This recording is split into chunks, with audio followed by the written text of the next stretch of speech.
लोकशाहीचा बुलंद आवाज, रिपब्लिकन वार्ता महाराष्ट्र।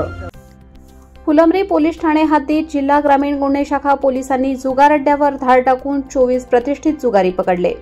छत्रपती संभाजीनगर ग्रामीणच्या अप्पर पोलीस अधीक्षक श्रीमती अन्नपूर्णा सिंह यांना गुप्त बातमीदारामार्फत मिळालेल्या माहितीनुसार फुलंब्री पोलीस ठाणे हद्दीतील सावंगी येथील पूनम हॉटेल जवळच्या पत्र्याच्या शेडमध्ये पत्त्यावर पैसे लावून झन्नामन्ना नावाचा जुगार खेळला व खेळविला जात असल्याची खात्रीलायक माहितीच्या आधारे वाचक सहाय्यक पोलीस निरीक्षक सिद्धेश्वर गोरे यांना जुगार अड्ड्यावर छापा मारण्याबाबतचे पत्र दिल्याने वाचक शाखेतील पोलीस किशोर राजपूत, रामसिंग सुलाने, शेरू तडवी, जारवाल जोनवाल, शासकीय फोटोग्राफर फुलारे यांच्यासह एक प्लाटून तुकडी सोबत घेऊन खासगी वाहनाने छापा टाकला असता पूनम हॉटेलच्या शेजारी पत्र्याच्या खोलीमध्ये काही इसम हे पत्त्यांचा जुगार खेळताना दिसून आले।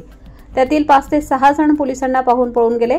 मात्र 24 प्रतिष्ठित समजले जाणारे जुगारींच्या मुसक्या आवळल्या।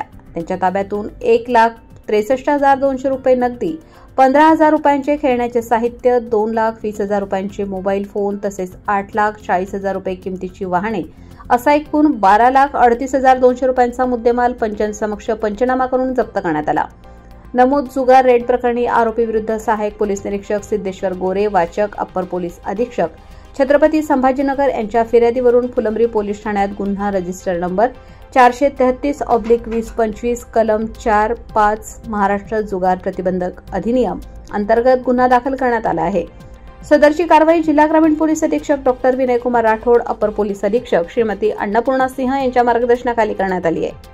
रिपब्लिकन वार्ता Maharashtra वृत्तवाहिनीसाठी Aurangabad Marathwada उपसंपादक Akbar Shah. Subscribe now and press the bell icon. Never miss an update.